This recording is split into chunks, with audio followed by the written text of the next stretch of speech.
ಮಾಡ್ತಾ ಇದ್ದೇವೆ.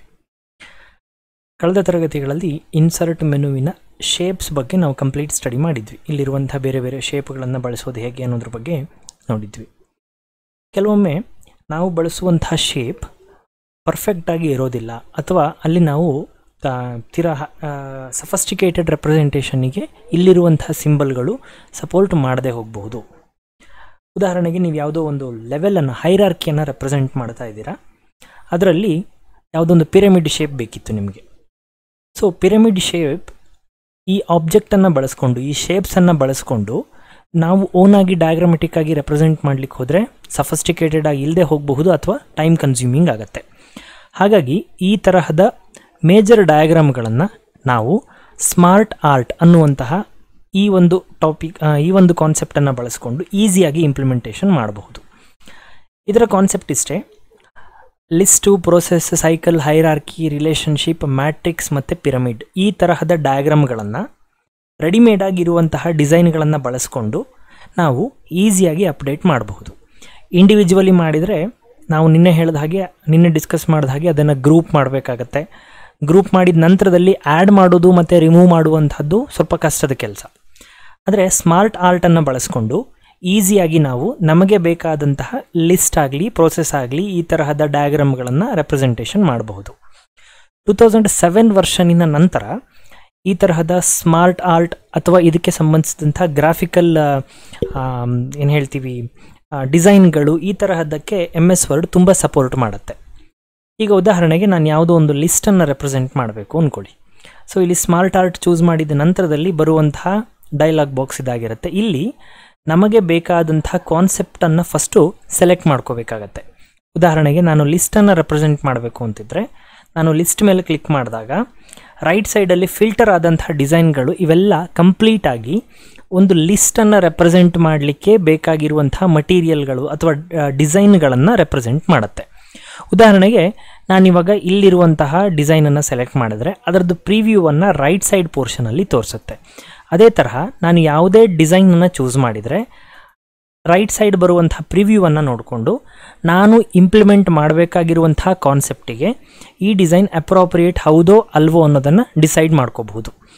ನನಗಿವಾಗ ಒಂದು ಲೈಫ್ ಸೈಕಲ್ ಡಿಸೈನ್ ರೆಪ್ರೆಸೆಂಟ್ ಮಾಡಬೇಕಾಗಿದೆ ಅಂದ್ಕೊಳ್ಳಿ. ಸೊ ಸೈಕಲ್ ಚೂಸ್ ಮಾಡಿದ್ದೀನಿ, ಪ್ರೊಸೆಸ್ಸಲ್ಲಿ ಅದಕ್ಕೆ ಸಂಬಂಧಪಟ್ಟಿದ್ದಿರುತ್ತೆ. ಸೊ ನಾನು ಸೈಕಲನ್ನು ಫಸ್ಟು ಒಂದು ಎಕ್ಸಾಂಪಲ್ ಆಗಿ ತೊಗೋತೀನಿ. ನಾನು ರೆಪ್ರೆಸೆಂಟ್ ಮಾಡ್ತಾ ಇರೋದು ಇವಾಗ ಒಂದು ಲೈಫ್ ಸೈಕಲ್. ಸೊ ಅಲ್ಲಿ ಒಂದು ಸ್ಟಾರ್ಟಿಂಗ್ ಪಾಯಿಂಟ್ ಆಗಲಿ ಎಂಡಿಂಗ್ ಪಾಯಿಂಟ್ ಆಗಲಿ ಇರೋದಿಲ್ಲ, ಅದು ಕಂಟಿನ್ಯೂಸ್ ಸರ್ಕಲ್ ರೀತಿಯಲ್ಲಿರುತ್ತೆ. ಸೊ ಸೈಕಲ್ ಅನ್ನೋದ್ರ ಮೇಲೆ ಕ್ಲಿಕ್ ಮಾಡಿದ ನಂತರದಲ್ಲಿ ಇಷ್ಟು ಡಿಸೈನ್ಗಳನ್ನು ನಾನು ಆಪ್ಟ್ ಮಾಡಬಹುದು. ಇದರಲ್ಲಿ ನನಗೆ ಬೇಕಾಗಿರುವಂಥ ಡಿಸೈನ್ ಯಾವುದು ಅದನ್ನು ನಾನು ಸೆಲೆಕ್ಟ್ ಮಾಡಿಕೊಂಡು ಓಕೆ ಮೇಲೆ ಕ್ಲಿಕ್ ಮಾಡ್ತೀನಿ. ಈಗ ನೋಡಿ, ಇಲ್ಲಿ ಬಂದಿರುವಂತಹ ಅಷ್ಟೂ ಕೂಡ ನಾನು ಅಲ್ಲಿ ಚೂಸ್ ಮಾಡಿದಂಥ ಸೈಕಲನ್ನು ರೆಪ್ರೆಸೆಂಟ್ ಮಾಡಿದಾಗ ಬಂದಂತಹ ಡಿಸೈನ್ಗಳು. ನಾವು ಸ್ಮಾರ್ಟ್ ಆರ್ಟನ್ನು ಚೂಸ್ ಮಾಡ್ತಾ ಇದ್ದ ಹಾಗೆಯೇ ಈ ಮೇಲ್ಗಡೆನಲ್ಲಿ ಸ್ಮಾರ್ಟ್ ಆರ್ಟ್ ಟೂಲ್ಸ್ ಅನ್ನುವಂತಹ ಒಂದು ಎಕ್ಸ್ಟ್ರಾ ಆಪ್ಷನ್ ಬರುತ್ತೆ. ಇಲ್ಲಿ ಈ ಆರ್ಟಿಗೆ ಸಂಬಂಧಪಟ್ಟಂತಹ ಬೇರೆ ಬೇರೆ ಆಪ್ಷನ್ಗಳು ಇರುತ್ತೆ. ಉದಾಹರಣೆಗೆ ಇಲ್ಲಿ ನೋಡೋದಾದರೆ ಈ ಡಿಸೈನನ್ನು ಯಾವ ತರಹದಲ್ಲಿ ರೆಪ್ರೆಸೆಂಟ್ ಮಾಡಬಹುದು ಅನ್ನುವ ಬೇರೆ ಬೇರೆ ಡಿಸೈನ್ಗಳಿದ್ದಾವೆ.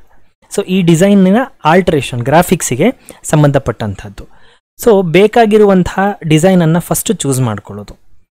ಎರಡನೇ ಸ್ಟೆಪ್, ಇನ್ ಕೇಸ್ ನನಗೆ ಈ ಕಲರ್ ಇನ್ನೊಂದು ಸ್ವಲ್ಪ ಚೇಂಜ್ ಮಾಡಬೇಕಿತ್ತು ಅಂತೇನಾದರೂ ಅನ್ನಿಸಿದರೆ, ಸೊ ಇಲ್ಲಿ ಕಲರ್ ಚೇಂಜಸ್ ಕಲರ್ ಅಂತಿದೆಯಲ್ಲ, ಇಲ್ಲಿ ಕ್ಲಿಕ್ ಮಾಡಿದರೆ ಬೇರೆ ಬೇರೆಯಾದಂಥ ರೆಡಿಮೇಡ್ ಕಲರ್ ಕಾಂಬಿನೇಷನಿನ ಅವೈಲಬಿಲಿಟಿಯನ್ನು ತೋರಿಸುತ್ತೆ.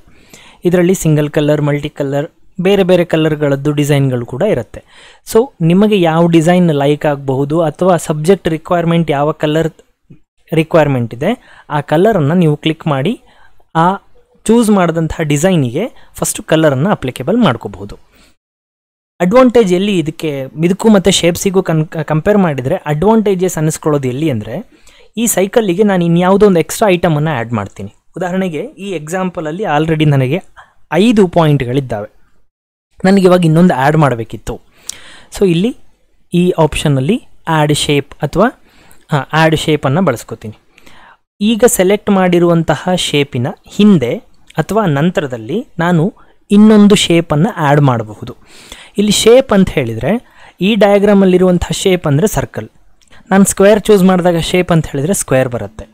ಸೊ ಈ ತರಹದಲ್ಲಿ ನಾವು ಯಾವುದನ್ನು ನಾವು ರೆಪ್ರೆಸೆಂಟ್ ಮಾಡಬೇಕು ಅಂತಿದ್ದೀವಿ ಅದನ್ನು ನಾವು ಚೂಸ್ ಮಾಡ್ಕೋಬಹುದು. ಸೊ ನಿಮಗೆ ಯಾವ ಜಾಗದಲ್ಲಿ ಇನ್ನೊಂದು ಟೆಕ್ಸ್ಟ್ ಬೇಕು, ಇನ್ನೊಂದು ಆಪ್ಷನ್ ಬೇಕು ಅಂತ ಅನಿಸುತ್ತೆ, ಅದನ್ನು ಸೆಲೆಕ್ಟ್ ಮಾಡ್ಕೊಳ್ಳಿ. ಆ ಜಾಗವನ್ನು ಫಸ್ಟ್ ನೋಡ್ಕೊಳ್ಳಿ.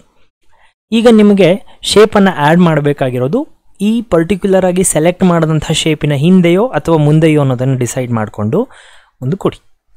ಈಗ ಆ ಶೇಪ್ ಆ್ಯಡ್ ಆಯಿತು, ಆಟೋಮ್ಯಾಟಿಕಲಿ ಸರ್ಕಲ್ ರೀಡಿಸೈನ್ ಆಯಿತು. ನಾನು ಹೊಸದಾಗಿ ಆ್ಯಡ್ ಮಾಡ್ತಾ ಹೋದಾಗೂ ಕೂಡ ಇದು ಆಟೋಮ್ಯಾಟಿಕಲಿ ರೀಶಫಲ್ ಆಗ್ತಾ ಹೋಗುತ್ತೆ. ಈಗ ನಾವು ಡಿಸೈನ್ ಚೂಸ್ ಮಾಡಿದ್ವಿ, ಕಲರ್ ಚೂಸ್ ಮಾಡಿದ್ವಿ, ಹಾಗೆ ಇದರ ಗ್ರಾಫಿಕಲ್ ಐಡೆಂಟಿಟಿಯನ್ನು ಚೂಸ್ ಮಾಡಿದ್ವಿ. ಈಗ ನಮಗೆ ಈ ಗ್ರಾಫಿಕಲಿ ನಾವು ರೆಪ್ರೆಸೆಂಟ್ ಮಾಡಿರುವಂಥದ್ದಕ್ಕೆ ಹೆಸರನ್ನು ಕೊಡ್ತಾ ಹೋಗಬಹುದು. ಉದಾಹರಣೆಗೆ ಈ ಸರ್ಕಲ್ ಹೆಸರೇನು, ನಾನು ಇದನ್ನು ನಂಬರಿಂದ ರೆಪ್ರೆಸೆಂಟ್ ಮಾಡ್ತಾ ಹೋಗ್ತೀನಿ. ಇಲ್ಲಿ ಆಲ್ರೆಡಿ ಬೈ ಡಿಫಾಲ್ಟ್ ಆಗಿ ಬಂದಂಥದ್ರಲ್ಲಿ ಟೆಕ್ಸ್ಟ್ ಅಂತ ಇತ್ತು, ಇದು ನಾನು ಎಕ್ಸ್ಟ್ರಾ ಆ್ಯಡ್ ಮಾಡಿದ್ದು. ಇಲ್ಲಿ ಯಾವುದೇ ಟೆಕ್ಸ್ಟ್ ಬೈ ಡಿಫಾಲ್ಟ್ ಇಲ್ಲ. ಸೊ ಇದ್ರ ಮೇಲೆ ರೈಟ್ ಕ್ಲಿಕ್ ಮಾಡಿ ಎಡಿಟ್ ಟೆಕ್ಸ್ಟ್ ಅಂತ ಕೊಟ್ಟರೆ ಕರ್ಸರ್ ಬರುತ್ತೆ. ಸೊ ನೀವು ಅಲ್ಲಿ ಬೇಕಾದಂಥ ಟೆಕ್ಸ್ಟನ್ನು ಆ್ಯಡ್ ಮಾಡ್ತಾ ಹೋಗಬಹುದು. ಇಲ್ಲಿ ನೀವು ಯಾವುದೇ ಟೆಕ್ಸ್ಟನ್ನು ಆ್ಯಡ್ ಮಾಡಬಹುದು. ಸಪೋಸ್ ಒಂದು ವೇಳೆ ಇಲ್ಲಿ ನೀವು ಇನ್ಸರ್ಟ್ ಮಾಡ್ತಿರುವಂಥ ಟೆಕ್ಸ್ಟಿನ ಲೆಂತ್ ಏನಾದರೂ ಜಾಸ್ತಿ ಇದ್ದರೆ ಜಸ್ಟ್ ಈ ಥರ ನಂಬರಿಂದ ರೆಪ್ರೆಸೆಂಟ್ ಮಾಡಿಕೊಂಡು ಆ ನಂತರ ಈ ನಂಬರಿಗೆ ಡಿಸ್ಕ್ರಿಪ್ಷನನ್ನು ಬರೀ. ಈ ಉದಾಹರಣೆಗೆ 1 ಅನ್ನುವಂಥದ್ದು ಇಂಡಿಕೇಶನ್ ಏನಾದರೂ ತುಂಬ ಲೆಂತಿ ಆದಂಥ ಒಂದು ಲೈನ್ ಇತ್ತು ಅಂದರೆ ಅದನ್ನು ಇಲ್ಲಿ ರೆಪ್ರೆಸೆಂಟ್ ಮಾಡಲಿಕ್ಕೆ ಆಗೋದಿಲ್ಲ. ಸೊ ಹಾಗಾಗಿ ಇದಾದ ನಂತರದಲ್ಲಿ ನಾನು ಬೇರೆ ಒಂದು ಕಡೆಯಲ್ಲಿ, ಅಂದರೆ ಈ ಡಯಾಗ್ರಾಮ್ ಆದ ನಂತರ 1 ಅಂದರೆ ಏನು, 2 ಅಂದರೆ ಏನು, 3 ಅಂದರೆ ಏನು ಅಂಥೇಳಿ ಅವುಗಳಿಗೆ ಡಿಸ್ಕ್ರಿಪ್ಷನನ್ನು ಕೊಡ್ತಾ ಹೋಗಬಹುದು. ಇಲ್ಲಿ ಒಂದು ಗಮನಿಸಬೇಕಾದ ಅಥವಾ ಒಂದು ಪ್ರಿಕಾಷನರಿ ಮೆಷರ್ ಏನು ಅಂತ ಹೇಳಿದರೆ, ಡಯಾಗ್ರಾಮನ್ನು ನಾವು ಹೇಗೆ ರೆಪ್ರೆಸೆಂಟ್ ಮಾಡ್ತೀವಿ ಅನ್ನುವಂಥದ್ರ ಜೊತೆಗೆ ಇದರ ಪ್ಲೇಸ್ಮೆಂಟ್. ಒನ್ಸ್ ಅಗೇನ್ ಟೆಕ್ಸ್ಟ್ ರ್ಯಾಪಿಂಗಲ್ಲಿ ನಿನ್ನೆ ನಾವು ನೋಡಿದ ಹಾಗೆ inline with the text, square, behind the text, ಇದೆಲ್ಲದು ಕೂಡ ಜಸ್ಟ್ ಲೈಕ್ ಆ್ಯನ್ ಇಮೇಜಿಗೆ ನಾವು ಯಾವ ರೀತಿಯಲ್ಲಿ ಅಪ್ಲೈ ಮಾಡಿದ್ವಿ ಅದೇ ತರಹ ನಾವಿಲ್ಲಿ ಅಪ್ಲೈ ಮಾಡ್ತಾ ಹೋಗ್ತೀವಿ. ಸೊ ಇದು ನಾವು ಬೇರೆ ಬೇರೆ ಶೇಪ್ಗಳು, ಸ್ಮಾರ್ಟ್ ಆರ್ಟಲ್ಲಿ ಇರುವಂಥ ಬೇರೆ ಬೇರೆ ಶೇಪ್ಗಳಿಗೂ ಕೂಡ ನಾನು ಈಗ ಹೇಳಿದಂಥ ಪ್ರಿನ್ಸಿಪಲ್ ಅಪ್ಲಿಕೇಬಲ್ ಆಗುತ್ತೆ. ಸೊ ಇನ್ಸರ್ಟಿಗೆ ಹೋಗಿ ಸ್ಮಾರ್ಟ್ ಆರ್ಟಲ್ಲಿ ನನಗೆ ಇವಾಗ ಪಿರಮಿಡ್ ಬೇಕಿತ್ತು. ಸೊ ಒಂದು ಪಿರಮಿಡನ್ನು ಚೂಸ್ ಮಾಡೋದು, ಓಕೆ ಮೇಲೆ ಕ್ಲಿಕ್ ಮಾಡೋದು. ಈಗ ಆಬ್ಜೆಕ್ಟ್ ರೆಡಿ ಆಯಿತು. ನೆಕ್ಸ್ಟ್ ಈ ಆಬ್ಜೆಕ್ಟಿನ ರೆಪ್ರೆಸೆಂಟೇಷನ್ ಯಾವ ಥರ ಮಾಡ್ತೀರಾ, 2D ಬೇಕಾ 3D ಬೇಕಾ ಅದನ್ನು ಚೂಸ್ ಮಾಡ್ಕೊಳ್ಳಿ. ನೆಕ್ಸ್ಟ್ ಬರುವಂಥದ್ದು ಕಲರ್, ಮಲ್ಟಿ ಕಲರ್ ಆಗಿರಬಹುದು, ಸಿಂಗಲ್ ಕಲರ್ ಆಗಿರಬಹುದು, ನಿಮ್ಗೆ ಯಾವ ಥರ ಬೇಕು ಆ ಥರದಲ್ಲಿ ಇದನ್ನು ಚೂಸ್ ಮಾಡಿಕೊಂಡು ನೆಕ್ಸ್ಟು ಇಲ್ಲಿ ಈ ಡಿಸೈನ್ ಪಿರಮಿಡ್ಗೆ ಸಂಬಂಧಪಟ್ಟ ಹಾಗೆ 4 ಶೇಪ್ಗಳಿದ್ದಾವೆ. ಇದರಲ್ಲಿ ನೀವು ಚೇಂಜ್ ಕೂಡ ಮಾಡ್ಕೋಬಹುದು. ನಾನು ಚೂಸ್ ಮಾಡಿರೋದು ಈ ಪ್ರಾಪರ್ಟಿ. ಸೊ ಪ್ರಾಪರಾಗಿ ನನಗೆ ಈ ಡಿಸೈನೇ ಓಕೆ ಇತ್ತು ಅಂತ ಆದರೆ ನೆಕ್ಸ್ಟು ಇದಕ್ಕೆ ಶೇಪ್. ಈಗ ನೋಡಿ ಶೇಪ್ ಅಂತ ಹೇಳಿದರೆ ಇಲ್ಲಿ ಈ ಪಿರಮಿಡ್ಡಿನ ಇಂಡಿವಿಜುವಲ್ ಶೇಪ್ ಇದೆಯಲ್ಲ ಇದಕ್ಕೆ ಸಂಬಂಧಿಸಿದ್ದು. ನಾನು ಈಗ ಆ್ಯಡ್ ಶೇಪ್ ಕೊಟ್ಟರೆ ಆ್ಯಡ್ ಆಗ್ತಾ ಹೋಗುತ್ತೆ. ಸೊ ಡಯಾಗ್ರಾಮ್ ಹಾಳಾಗದೆ ಆಟೋಮ್ಯಾಟಿಕಲಿ ರೀಅಡ್ಜಸ್ಟ್ಮೆಂಟ್ ಆಗ್ತಾ ಹೋಗುತ್ತೆ. ಒನ್ಸ್ ಅಗೇನ್ ನಾನು ಇಲ್ಲಿ ನನಗೆ ಬೇಕಾದಂಥ ಆಪ್ಷನ್ಗಳನ್ನು ಕೊಡ್ತಾ ಹೋಗ್ತೀನಿ. ಸೊ ಈ ಥರ ನಾವು ಬೇಕಾಗಿರುವಂಥ ಆಬ್ಜೆಕ್ಟ್ಗಳನ್ನು ಸೆಲೆಕ್ಟ್ ಮಾಡ್ತಾ ಹೋಗಲಿಕ್ಕೆ ಇದು ನಮಗೆ ತುಂಬ ಹೆಲ್ಪ್ ಮಾಡುತ್ತೆ. ಹಿಂದಿನ ಆಬ್ಜೆಕ್ಟಿಗೆ ಹೇಳಿದಂಥ ಯಾವುದೇ ಸೆಟ್ಟಿಂಗ್ ಆಗಿರಲಿ, ಟೆಕ್ಸ್ಟ್ ರೆಪ್ರೆಸೆಂಟೇಷನ್ ಆಗಿರಬಹುದು, ಇದಕ್ಕೆ ಟೆಕ್ಸ್ಟನ್ನು ಆ್ಯಡ್ ಮಾಡಬಹುದಾದಂಥ ಸಬ್ಜೆಕ್ಟ್ ಆಗಿರಬಹುದು, ಅಥವಾ ಈ ನಂಬರಿಂಗ್ ಇಮೇಜಿನ ಪ್ಲೇಸ್ಮೆಂಟ್ ಆಗಿರಬಹುದು, ಇದೆಲ್ಲದೂ ಕೂಡ ಇಮೇಜಿಗೆ ಏನು ಅಪ್ಲಿಕೇಬಲ್ ಫೀಚರ್ಸ್ ಇದ್ದಾವೆ ಅದೆಲ್ಲದೂ ಕೂಡ ಇದಕ್ಕೆ ಅಪ್ಲಿಕೇಬಲ್. ಸೊ ಈ ಥರ ನಾವು ಬೇಸಿಕ್ಕಾಗಿ ನಮಗೆ ಬೇಕಾದಂಥ ಡಯಾಗ್ರಾಮನ್ನು ಚೂಸ್ ಮಾಡಿ ಅದರ ಕಲರ್ ಕಾಂಬಿನೇಷನ್ ಹಾಗೆ ಅದಕ್ಕೆ ನೆಸೆಸಿಟಿ ಇರುವಂಥ ಟೆಕ್ಸ್ಟನ್ನು ಪ್ರೊವೈಡ್ ಮಾಡಲಿಕ್ಕೆ ಈ ಸ್ಮಾರ್ಟ್ ಆರ್ಟನ್ನು ನಾವು ಬಳಸಬಹುದು. ನೆಕ್ಸ್ಟ್ ಇರುವಂಥದ್ದು ಚಾರ್ಟ್. ಬೇಸಿಕಲಿ ನಾವು ಯಾವುದೇ ಡೀಟೇಲ್ಡ್ ಇನ್ಫಾರ್ಮೇಷನನ್ನು ಡಯಾಗ್ರಾಮೆಟಿಕಲಿ ರೆಪ್ರೆಸೆಂಟ್ ಮಾಡಲಿಕ್ಕೆ ಬಳಸುವಂತಹ ಒಂದು ಕಾನ್ಸೆಪ್ಟ್. ನಾವು ಕ್ರಿಕೆಟ್ ಕಾಮೆಂಟ್ರಿ ಕೇಳಬೇಕಾದ್ರೆ ಸ್ಕೋರ್ ಆಗಿರಬಹುದು, ಕಂಪ್ಯಾರಿಸನ್ ಆಗಿರಬಹುದು, ಈ ತರಹದ್ದನ್ನು ನಮಗೆ ಚಾರ್ಟ್ ವೈಸ್ ರೆಪ್ರೆಸೆಂಟ್ ಮಾಡ್ತಾರೆ. ಸೊ ಯಾವುದೋ ಒಂದು ಟೇಬಲಲ್ಲಿರುವಂಥ ಡೇಟಾವನ್ನು ಈಸಿಯಾಗಿ ಅನಲೈಸ್ ಮಾಡಲಿಕ್ಕೆ ಚಾರ್ಟ್ಗಳನ್ನು ಬಳಸಬಹುದು. ಚಾರ್ಟ್ ಯೂಸ್ ಮಾಡಬೇಕಾದ್ರೆ ಒಂದು ನೆನಪಿಟ್ಟುಕೊಳ್ಳೇಬೇಕಾಗಿರುವಂಥದ್ದು ಹಾಗೆ ತುಂಬ ಇಂಪಾರ್ಟೆಂಟ್ ಅಂಶ ಏನು ಅಂದರೆ, ಚಾರ್ಟಲ್ಲಿ ಬರುವಂತಹ ಯಾವುದೇ ಡೇಟಾ ಆಗಿರಲಿ ಅಥವಾ ಯಾವುದೇ ಇನ್ಫಾರ್ಮೇಷನ್ ಆಗಿರಲಿ ಅದು ಯಾವುದೋ ಒಂದು ಟೇಬಲ್ ಡೇಟಾದ ಆಧಾರದ ಮೇಲೇ ರೂಪುಗೊಳ್ಳುವಂಥದ್ದು. ಉದಾಹರಣೆಗೆ ಒಬ್ಬ ಕ್ರಿಕೆಟ್ ಪರ್ಸನ್ನಿನ 10 ಮ್ಯಾಚ್ಗಳಲ್ಲಿ ಒಂದು ಪರ್ಫಾರ್ಮೆನ್ಸ್ ಹೇಳಬೇಕು ನನಗೆ ಅಂತಾದರೆ ಡೇಟಾ ಅವೈಲೇಬಿಲಿಟಿ ಇಲ್ಲದೆ ಚಾರ್ಟನ್ನು ರೆಪ್ರೆಸೆಂಟ್ ಮಾಡೋದು ಕಷ್ಟ ಆಗುತ್ತೆ. ಹಾಗಾಗಿ ಸೊ ಯಾವುದೇ ಚಾರ್ಟ್ ಆಗಲಿ ಫ್ರಂಟ್ ಎಂಡ್ ನಾವು ಚಾರ್ಟ್ ಅಂತೇಳಿ ಹೇಳಿ ಕರೆದ್ರೆ ಬ್ಯಾಕ್ಗ್ರೌಂಡಲ್ಲಿ ಅದಕ್ಕೆ ಸಂಬಂಧಿಸಿದಂಥ ಡೇಟಾ ಇರುತ್ತೆ. ಇದು ಕಂಪಲ್ಸರಿಯಾಗಿ ಚಾರ್ಟಿಗೆ ಅಪ್ಲಿಕೇಬಲ್ ಆಗುವಂತಹ ಒಂದು ಅಂಶ. ಸೊ ಚಾರ್ಟಲ್ಲೂ ಕೂಡ ಬೇರೆ ಬೇರೆ ಥರದ ಚಾರ್ಟ್ಗಳನ್ನು ನಾವು ನೋಡ್ತೀವಿ. Column chart, line chart, pi chart, bar chart, area, ಹೀಗೆ ನಮ್ಮ ಕಾಂಟೆಕ್ಸ್ಟಿಗೆ ಸಂಬಂಧಿಸಿದಂತೆ ನಾವು ಯಾವ ಚಾರ್ಟನ್ನು ರೆಪ್ರೆಸೆಂಟ್ ಮಾಡುವ ಅವಶ್ಯಕತೆ ಬರುತ್ತೆ ಅನ್ನೋದನ್ನು ನೋಡಿಕೊಂಡು ನಮಗೆ ಬೇಕಾದಂಥ ಚಾರ್ಟನ್ನು ನಾವು ತಗೋಬಹುದು. ಚಾರ್ಟನ್ನು ಚೂಸ್ ಮಾಡಿದ ನಂತರ ನಾನು ಚೂಸ್ ಮಾಡಿದಂತಹ ಚಾರ್ಟಿಗೆ ನಾನು ಡೇಟಾವನ್ನು ಪ್ರೊವೈಡ್ ಮಾಡಬೇಕು. ಹಾಗಾಗಿ ನಾನು ಚಾರ್ಟ್ ಅಂತ ಇನ್ಸರ್ಟ್ ಮಾಡಿದ ಕೂಡಲೇ ಒಂದು ಎಕ್ಸೆಲ್ ಪಕ್ಕದಲ್ಲಿ ಓಪನ್ ಆಗುತ್ತೆ.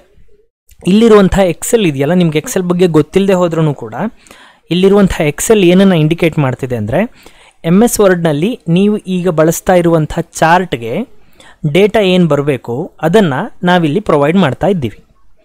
ಸೊ ಈಗ ನಾನು ಸೆಲೆಕ್ಟ್ ಮಾಡಿರುವಂಥ ಚಾರ್ಟಿಗೆ ಬೇಕಾಗಿರುವಂಥ ಇನ್ಪುಟ್ ಈ ರೈಟ್ ಸೈಡ್ ಪಾರ್ಟಲ್ಲಿರುವಂಥ ಎಕ್ಸೆಲ್ಲಿಂದ ನಾನು ಕೊಡಬೇಕು. ನಾನಿವಾಗ ತಗೊಂಡಿರುವಂಥ ಚಾರ್ಟ್ ಏನಿದೆ, ಈ ಚಾರ್ಟಿಗೆ ಬೇಕಾಗಿರುವಂಥ ಡೇಟಾ ಆಟೋಮ್ಯಾಟಿಕಲಿ ಯಾವ್ಯಾವ ಥರದ ಡೇಟಾ ಬೇಕು, ಎಷ್ಟು ಕಾಲಮ್ ಬೇಕು ಅನ್ನುವಂಥದ್ದನ್ನೆಲ್ಲ MS ವರ್ಡ್ ಆಟೋಮ್ಯಾಟಿಕಲಿ ಡಿಸೈಡ್ ಮಾಡಿ ಎಕ್ಸೆಲನ್ನು ನನಗೆ ಹಾಕಿ ಕೊಡುತ್ತೆ. ಇಲ್ಲಿ ನಾನು ಈ ಫೀಚರನ್ನು ಎಡಿಟ್ ಮಾಡಬಹುದು. ಉದಾಹರಣೆಗೆ MS ವರ್ಡ್ ಡಯಾಗ್ರಾಮಲ್ಲಿ ಕೆಳಗಡೆ ಕಾಣಿಸ್ತಿರುವಂಥ ಕ್ಯಾಟಗರಿ 1, 2, 3, 4 ಇದನ್ನು ಹೇಳ್ತಿದ್ದೀವಿ ಅಂತಾದರೆ, ಉದಾಹರಣೆಗೆ ಈ ಚಾರ್ಟನ್ನು ನಾನು ಒಂದು 4 ವರ್ಷ ಸ್ಟೂಡೆಂಟ್ ಸ್ಟ್ರೆಂತಿಗೆ ಕಂಪೇರ್ ಮಾಡ್ತಾ ಇದ್ದೀನಿ ಅಂತ ಅಂದ್ಕೊಳ್ಳಿ.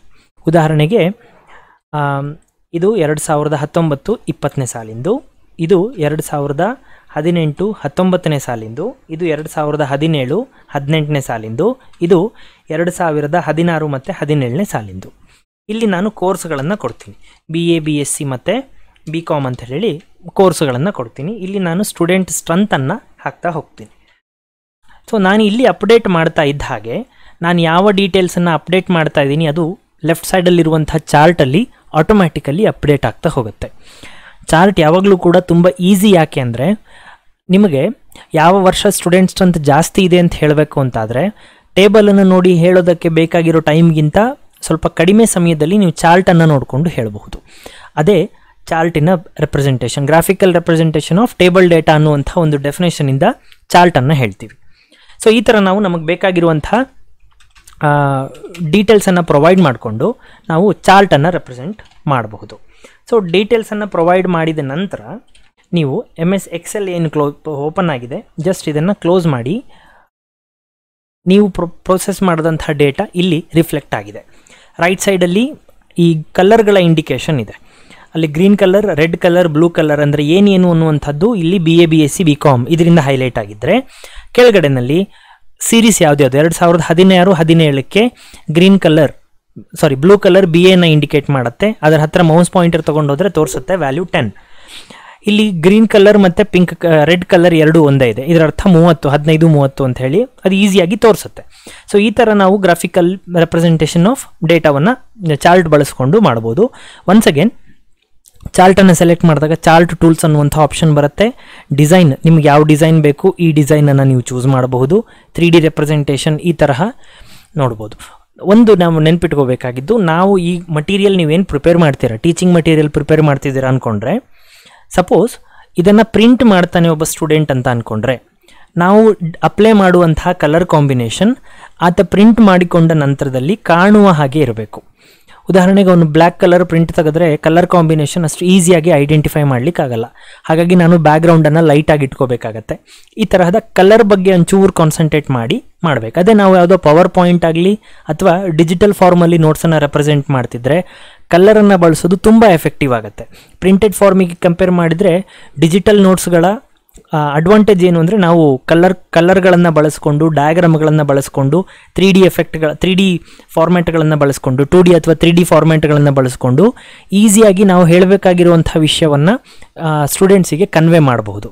ಸೊ ಅದರಲ್ಲಿ ಚಾರ್ಟ್ಗಳು ಕೂಡ ಒಂದು ರೀತಿಯಾದಂಥ ಇಂಪಾರ್ಟೆನ್ಸನ್ನು ತಗೊಳುತ್ತೆ. ಸೊ ಈ ಥರ ನಾವು ಬೇಕಾಗಿರುವಂಥ ಚಾರ್ಟನ್ನು ಚೂಸ್ ಮಾಡಿಕೊಂಡು ಡೇಟಾವನ್ನು ಪ್ರೊವೈಡ್ ಮಾಡಿ ನಾವು ಚಾರ್ಟ್ ರೆಪ್ರೆಸೆಂಟೇಷನನ್ನು ಮಾಡಬಹುದು. ಸೊ ಇದು ಕೂಡ ಇನ್ಸರ್ಟ್ ಮೆನುನಲ್ಲಿ ಚಾರ್ಟ್ ಮೇಲೆ ಕ್ಲಿಕ್ ಮಾಡಿಬಿಟ್ಟು ನಮಗೆ ಬೇಕಾದಂಥ ಆಪ್ಷನನ್ನು ಚೂಸ್ ಮಾಡ್ತಾ ಇದ್ದೀವಿ. ಇದಕ್ಕೆ ಸಂಬಂಧಿಸಿದಂಥ ಇನ್ಫಾರ್ಮೇಷನ್. ಸೊ ಇಲ್ಲಿ ಇಂಪಾರ್ಟೆಂಟ್ ಏನು ಅಂದರೆ, ನೀವು ರೆಪ್ರೆಸೆಂಟ್ ಮಾಡಬೇಕಾಗಿರುವಂಥ ಚಾರ್ಟಿನ ಟೈಪ್ ಯಾವುದು ಅಂತ ಹೇಳಿ. ಸೊ ಯಾಕೆಂದರೆ ಚಾರ್ಟ್ ಟೈಪ್ ಮೇಲೆ ನೀವು ಪ್ರೊವೈಡ್ ಮಾಡುವಂಥ ಡೇಟಾ ಡಿಪೆಂಡ್ ಆಗಿರುತ್ತೆ. ಪೈ ಚಾರ್ಟ್, ನಾನು ಇದನ್ನು ಪೈ ಚಾರ್ಟಿಂದ ರೆಪ್ರೆಸೆಂಟ್ ಮಾಡಲಿಕ್ಕಾಗಲ್ಲ. ಕಾರಣ ಏನಂದರೆ ಪೈ ಚಾರ್ಟ್ ಒಂದು ಅಕಾಡೆಮಿಕ್ ಇಯರಿನ ಟೋಟಲ್ ಸಬ್ಜೆಕ್ಟನ್ನು ಡಿಫೈನ್ ಮಾಡುತ್ತೆ. ಕಂಪ್ಯಾರಿಸನ್ ಅಲ್ಲಿ ಸಾಧ್ಯ ಇಲ್ಲ. ಕಂಪ್ಯಾರಿಸನ್ ಮಾಡಬೇಕು ಅಂದರೆ ಪೈ ಚಾರ್ಟ್ ಸೂಟೇಬಲ್ ಅಲ್ಲ, ಲೈನ್ ಚಾರ್ಟ್ ಅಥವಾ ಕಾಲಮ್ ಚಾರ್ಟನ್ನು ಬಳಸಬೇಕಾಗತ್ತೆ. ಸೊ ಈ ತರಹ ನಮ್ಮ ಫೀಲ್ಡಿಗೆ ಅನುಗುಣವಾಗಿ ಯಾವ ಚಾರ್ಟ್ ಬೇಕು ಅನ್ನೋದನ್ನು ಚೂಸ್ ಮಾಡಿಕೊಂಡು ಆ ಚಾರ್ಟಿನ ಕಲರ್ ಕಾಂಬಿನೇಷನ್, ಆ ಚಾರ್ಟಿಗೆ ಸಂಬಂಧಪಟ್ಟಂತಹ ಡೇಟಾವನ್ನು ನಾವು ಪ್ರೊವೈಡ್ ಮಾಡಿ ಚಾರ್ಟನ್ನು ರೆಪ್ರೆಸೆಂಟ್ ಮಾಡಲಿಕ್ಕೆ ಸಾಧ್ಯ ಉಂಟು. ಇದಿಷ್ಟು ಚಾರ್ಟಿಗೆ ಸಂಬಂಧಪಟ್ಟಂತಹ ಇನ್ಫಾರ್ಮೇಷನ್ ಆಯಿತು. ಇನ್ನು ನೆಕ್ಸ್ಟ್ ಇನ್ಫಾರ್ಮೇಷನ್ ಇರೋದು ಹೈಪರ್ ಲಿಂಕ್, ಬುಕ್ ಮಾರ್ಕ್ ಮತ್ತು ಕ್ರಾಸ್ ರೆಫರೆನ್ಸ್ಗಳ ಬಗ್ಗೆ. ಇಷ್ಟುವರೆಗೆ ನಾವು ನೋಡಿದಂಥ ಎಲ್ಲದೂ ಕೂಡ ಒಂದು ರೀತಿಯಾದಂತಹ ಗ್ರಾಫಿಕ್ಸಿಗೆ ಸಂಬಂಧಪಟ್ಟಿದ್ದು. ಇಲ್ಲಿ ಗ್ರಾಫಿಕ್ಸ್ ಅಂತೇಳಿ ಹೇಳಿದರೆ ನಾನು ಹೇಳ್ತಾ ಇರೋದು ಇಮೇಜ್ ಆಗಿರಬಹುದು, ಟೆಕ್ಸ್ಟ್ಗಳನ್ನು ರೆಪ್ರೆಸೆಂಟ್ ಮಾಡುವ ತರಕ್ಕಾಗಿರಬಹುದು. ನೆಕ್ಸ್ಟ್ ಇರುವಂಥದ್ದು ಯಾವುದು ಕೂಡ ಗ್ರಾಫಿಕ್ಕಿಗೆ ರಿಲೇಟೆಡ್ ಅಲ್ಲ. ಒಂದು ಎಕ್ಸೆಪ್ಷನ್ ಇದೆ, ಇಲ್ಲಿರುವಂತಹ ಈ word art. Word art normal ಆಗಿ ನಾವು ಇದನ್ನು ನೋಟ್ಸ್ ಪ್ರಿಪರೇಷನಿಗಾಗಲಿ ಅಥವಾ ಸ್ಲೈಡ್ ಪ್ರಿಪರೇಷನಲ್ಲಿ ಪವರ್ ಪಾಯಿಂಟಲ್ಲಿ ಇದನ್ನು ತುಂಬ ಬಳಸ್ತೀವಿ. MS ವರ್ಡಲ್ಲಿ ವರ್ಡ್ ಆರ್ಟನ್ನು ನಾವು ಬಳಸುವಂತಹ ಸಾಧ್ಯತೆಗಳು ತುಂಬ ಕಡಿಮೆ. ವರ್ಡ್ ಆರ್ಟಿನ ಕಾನ್ಸೆಪ್ಟ್ ಇಷ್ಟೇ, ಇಲ್ಲಿ ತೋರಿಸ್ತಿರುವಂತಹ ಈ ಡಿಸೈನಲ್ಲಿ ನನಗೆ ಬೇಕಾದಂತಹ ಡಿಸೈನ್ ಮೇಲೆ ಕ್ಲಿಕ್ ಮಾಡಿದರೆ ನಾನು ಟೈಪ್ ಮಾಡುವಂತಹ ಟೆಕ್ಸ್ಟ್ ನಾನು ಚೂಸ್ ಮಾಡಿದಂತಹ ಡಿಸೈನಲ್ಲಿ ಪ್ರಿಂಟ್ ಆಗುತ್ತೆ. ಇದಿಷ್ಟೇ ವರ್ಡ್ ಆರ್ಟಿನ ಕಾನ್ಸೆಪ್ಟ್. ಇಲ್ಲೂ ಕೂಡ ಸ್ಪೇಸಿಂಗ್ ಆಗಿರಬಹುದು, ಎಡಿಟಿಂಗ್ ಆಗಿರಬಹುದು, ಇಂಥವುಗಳನ್ನು ಬಳಸ್ಕೊಳ್ಳಿಕ್ಕೆ ಅವಕಾಶ ಇದೆ ಇಲ್ಲಿರುವಂತಹ ಟೂಲ್ಸ್ಗಳನ್ನು ಬಳಸ್ಕೊಂಡು. ಸೇಮ್ ಇಮೇಜಿಗೆ ಯಾವ್ಯಾವ ಅಪ್ಲಿಕೇಬಿಲಿಟಿಗಳಿತ್ತು ಅದೆಲ್ಲದೂ ಕೂಡ ಇಲ್ಲಿ ಇದಕ್ಕೂ ಕೂಡ ವರ್ಡ್ ಆರ್ಟಿಗೂ ಕೂಡ ಅಪ್ಲೈ ಆಗುತ್ತೆ. ಆ್ಯಸ್ ಫಾರ್ ಆ್ಯಸ್ ಪಾಸಿಬಲ್ ನಾವು MS ವರ್ಡಲ್ಲಿ ವರ್ಡ್ ಆರ್ಟನ್ನು ಅವಾಯ್ಡ್ ಮಾಡ್ತೀವಿ. ರೀಸನ್ ಇಷ್ಟೇ, ಇದು ನಮಗೆ ಎಲ್ಲೂ ಕೂಡ ತೀರಾ ಇಂಪಾರ್ಟೆಂಟಾಗಿ ಹೆಲ್ಪ್ ಆಗಲ್ಲ. ನಾರ್ಮಲ್ ಆಗಿ ವರ್ಡ್ ಆರ್ಟ್ ನಾವೇನಿದ್ರೂ ಯಾವುದೋ ಒಂದು ಹೆಸರು ಬರೀಲಿಕ್ಕಿತ್ತು, ಜಸ್ಟ್ ಕಂಪ್ಯೂಟ್ರಲ್ಲಿ ಶೋ ಮಾಡೋದಕ್ಕೆ, ಅಂಥ ಕೇಸುಗಳಲ್ಲಿ ಮಾತ್ರ ಬಳಸ್ತೀವಿ ಬಿಟ್ಟರೆ ನಾರ್ಮಲ್ ಆಗಿ ನಾವು ಮಟೀರಿಯಲ್ ಪ್ರಿಪರೇಷನಲ್ಲಿ ಎಲ್ಲೂ ಕೂಡ ವರ್ಡ್ ಆರ್ಟನ್ನು ಬಳಸಲಿಕ್ಕೆ ಹೋಗೋದಿಲ್ಲ. ಸೊ ಹಾಗಾಗಿ ವರ್ಡ್ ಆರ್ಟ್ ಬಗ್ಗೆ ಇನ್ಫಾರ್ಮೇಷನ್ ಇಷ್ಟೇ ಸಾಕು ಅನ್ನೋದು ನನ್ನ ಅಭಿಪ್ರಾಯ. ಇಷ್ಟೇ, ನಿಮಗೆ ಬೇಕಾದಂತಹ ಟೆಕ್ಸ್ಟನ್ನು ಅಂದರೆ ಸ್ಟೈಲನ್ನು ಚೂಸ್ ಮಾಡಿ, ಆನಂತರದಲ್ಲಿ ಬೇಕಾದಂತಹ ಟೆಕ್ಸ್ಟನ್ನು ನೀವು ಪ್ರೊವೈಡ್ ಮಾಡಿ ಓಕೆ ಕೊಟ್ಟರೆ ನೀವು ಚೂಸ್ ಮಾಡಿದಂತಹ ಸ್ಟೈಲಲ್ಲಿ ಆ ಕಾನ್ಸೆಪ್ಟ್ ಅಥವಾ ಆ ಟೆಕ್ಸ್ಟ್ ರೆಪ್ರೆಸೆಂಟ್ ಆಗುತ್ತೆ. ಇದಿಷ್ಟು ವರ್ಡ್ ಆರ್ಟಿಗೆ ಸಂಬಂಧಪಟ್ಟಂಥ ಸಿಂಪಲ್ ಇಂಟ್ರಡಕ್ಷನ್. ಉಳಿದಂಥ ಟೆಕ್ಸ್ಟ್ ರ್ಯಾಪಿಂಗ್ ಎಲ್ಲದೂ ಕೂಡ ಇದು ನಾವು ಇಮೇಜಿಗಾಗಲಿ ಚಾರ್ಟಿಗಾಗಲಿ ಹೇಗೆ ಮಾಡ್ತಿದ್ವಿ ಅದೇ ಥರದಲ್ಲಿ ಕಾಮನ್ ಆಗಿರುತ್ತೆ. ಇದಿಷ್ಟು ಬಿಟ್ಟು ತುಂಬ ಇಂಪಾರ್ಟೆಂಟಾಗಿ ಇನ್ಸರ್ಟ್ ಮೆನುನಲ್ಲಿ ನಾವು ಸ್ಟಡಿ ಮಟೀರಿಯಲ್ ಪ್ರಿಪ್ರೇಷನಿಗೆ ಬಳಸೋದು ಇಕ್ವೇಷನ್ಸ್, ಮ್ಯಾಥಮ್ಯಾಟಿಕಲ್ ಸಿಂಬಲ್ಗಳು ಬೇಕಿದ್ದರೆ ಇಕ್ವೇಷನ್ಸನ್ನು ಬಳಸ್ತೀವಿ, ಸಿಂಬಲ್ಸನ್ನು ಬಳಸ್ತೀವಿ, ಹೈಪರ್ ಲಿಂಕನ್ನು ಬಳಸ್ತೀವಿ, ಹೆಡ್ಡರ್ ಮತ್ತು ಫೂಟರ್. ಇದಿಷ್ಟು ಕಾನ್ಸೆಪ್ಟ್ಗಳು ಇಡೀ ಇನ್ಸರ್ಟ್ ಮೆನುನಲ್ಲಿ ಟೇಬಲ್ಲು ಮತ್ತು ಶೇಪ್ಸನ್ನು ಬಿಟ್ಟು ತುಂಬ ಇಂಪಾರ್ಟೆಂಟಾಗಿ ಬಳಸಬಹುದಾದಂಥ ಕಾನ್ಸೆಪ್ಟ್ಗಳು ಇಷ್ಟೇ. ಹೈಪರ್ ಲಿಂಕ್ ಅಂದರೆ ನಾವು ಈ ವಿಕಿಪೀಡಿಯಾ ಎಲ್ಲ ನೋಡಿದಾಗ ಒಂದು ಪೇಜಿಂದ ಮತ್ತೊಂದು ಪೇಜಿಗೆ ಲಿಂಕನ್ನು ಪ್ರೊವೈಡ್ ಮಾಡಲಿಕ್ಕೆ ಬಳಸ್ತೀವಲ್ಲ, ಆ ತರಹದ ಲಿಂಕ್. ಇಲ್ಲೂ ಕೂಡ ಒಂದು ಅಸಂಪ್ಷನ್ ಮಾಡಿಕೊಂಡ್ರೆ, ನೀವು ಪ್ರಿಪರೇಷನ್ ಮಾಡ್ತಿದ್ದೀರಲ್ಲ ಸ್ಟಡಿ ಮಟೀರಿಯಲ್, ಅದರಲ್ಲಿ ಚಾಪ್ಟರ್ ವೈಸ್ ಮಾಡಿದ್ದೀರಾ ಅಂದ್ಕೊಳ್ಳಿ. ಸೊ ನೀವು ಸ್ಟೂಡೆಂಟಿಗೆ PDF ಕೊಡ್ತಾ ಇದ್ದೀರಾ ಆ ಥರ ಅಸ್ಯೂಮ್ ಮಾಡಿಕೊಂಡ್ರೆ, ಇಂಡೆಕ್ಸ್ ಪೇಜಲ್ಲಿ ಚಾಪ್ಟರ್ ವೈಸ್ ನಾವು ಕ್ಯಾಟಗರೈಸೇಷನ್ ಮಾಡಿರ್ತೀವಿ. ಆತ ಫಸ್ಟ್ ಚಾಪ್ಟರ್ ಅನ್ನೋದ್ರ ಮೇಲೆ ಕ್ಲಿಕ್ ಮಾಡಿದರೆ ಆಟೋಮ್ಯಾಟಿಕಲಿ ಫಸ್ಟ್ ಚಾಪ್ಟರಿಗೆ ಹೋಗುತ್ತೆ. ನೀವು ಪ್ರಿಪೇರ್ ಮಾಡಿದಂಥ ಮಟೀರಿಯಲಲ್ಲಿ ಒಂದು 500 ಪೇಜ್ ಇದೆ ಅಂದರೆ ಒಂದು 250ನೇ ಪೇಜಿಗೆ ಸ್ಟೂಡೆಂಟು ಈ 7th ಚಾಪ್ಟರ್ ಶುರುವಾಗುತ್ತೆ ಅಂದ್ಕೊಂಡ್ರೆ ಸ್ಟೂಡೆಂಟ್ ಪ್ರತಿ ಪೇಜನ್ನು ಕೂಡ ಸ್ಕಿಪ್ ಮಾಡ್ತಾ ಹೋಗೋ ಅವಶ್ಯಕತೆ ಇಲ್ಲ. ಇಂಡೆಕ್ಸ್ ಪೇಜಿಗೆ ಹೋಗ್ತಾನೆ, ಚಾಪ್ಟರ್ 7 ಅನ್ನೋದ್ರ ಮೇಲೆ ಕ್ಲಿಕ್ ಮಾಡ್ತಾನೆ, ಡೈರೆಕ್ಟಾಗಿ ಆಟೋಮ್ಯಾಟಿಕಲಿ ಚಾಪ್ಟರ್ 7ಗೆ ಹೈಪರ್ ಲಿಂಕ್ ಆಗುತ್ತೆ. ಆ ಕಾನ್ಸೆಪ್ಟನ್ನು ಹೇಳುವಂಥದ್ದು ಹೈಪರ್ ಲಿಂಕ್. ಹೆಡ್ಡರ್ ಮತ್ತು ಫೂಟರ್ ಇಡೀ ನಮ್ಮ ಡಾಕ್ಯುಮೆಂಟಿಗೆ ಯಾವ್ಯಾವ ಥಿಂಗ್ಸ್ ಕಾಮನ್ ಇರುತ್ತೆ ಪೇಜಿನ ಮೇಲ್ಗಡೆ ಮತ್ತು ಪೇಜಿನ ಬಾಟಮ್ ಸೆಕ್ಷನಲ್ಲಿ, ಅದನ್ನು ರೆಪ್ರೆಸೆಂಟ್ ಮಾಡಲಿಕ್ಕೆ ಬಳಸ್ತೇವೆ. ಇಕ್ವೇಷನ್ ಮ್ಯಾಥಮ್ಯಾಟಿಕ್ಸ್ ಫಾರ್ಮುಲಾಗಳನ್ನು ಇನ್ಸರ್ಟ್ ಮಾಡೋದಕ್ಕೆ ಬಳಸ್ತೇವೆ. ಸಿಂಬಲ್, ನಾವು ಕೀಬೋರ್ಡಲ್ಲಿ ಯಾವ್ಯಾವ ಸಿಂಬಲ್ಗಳು ನಮಗೆ ಅವೈಲಬಿಲಿಟಿ ಇಲ್ಲ, ಡೈರೆಕ್ಟ್ ಟೈಪಿಂಗಿಗೆ ಪಾಸಿಬಿಲಿಟೀಸ್ ಇಲ್ಲ, ಅದನ್ನು ರೆಪ್ರೆಸೆಂಟ್ ಮಾಡಲಿಕ್ಕೆ ನಾವು ಸಿಂಬಲನ್ನು ಬಳಸ್ತೇವೆ. ಇದಿಷ್ಟಕ್ಕೂ ಕೂಡ ಒಂದು ಕ್ಲಾಸಿನ ಅವಶ್ಯಕತೆ ಇದೆ. ಇದರ ಜೊತೆಗೆ ರೆಫರೆನ್ಸಸ್ ಮತ್ತು ಮೇಲಿಂಗ್ಸ್ ಇದೆರಡನ್ನೂ ಕೂಡ ನಾನು ನೆಕ್ಸ್ಟ್ ಕ್ಲಾಸಲ್ಲಿ ಕಂಬೈನ್ ಮಾಡಿಬಿಟ್ಟು ಕಂಪ್ಲೀಟ್ ಮಾಡ್ತೀನಿ. ಈ ಕ್ಲಾಸನ್ನು ಇಲ್ಲಿಗೆ ಮುಗಿಸ್ತಾ ಇದ್ದೇನೆ.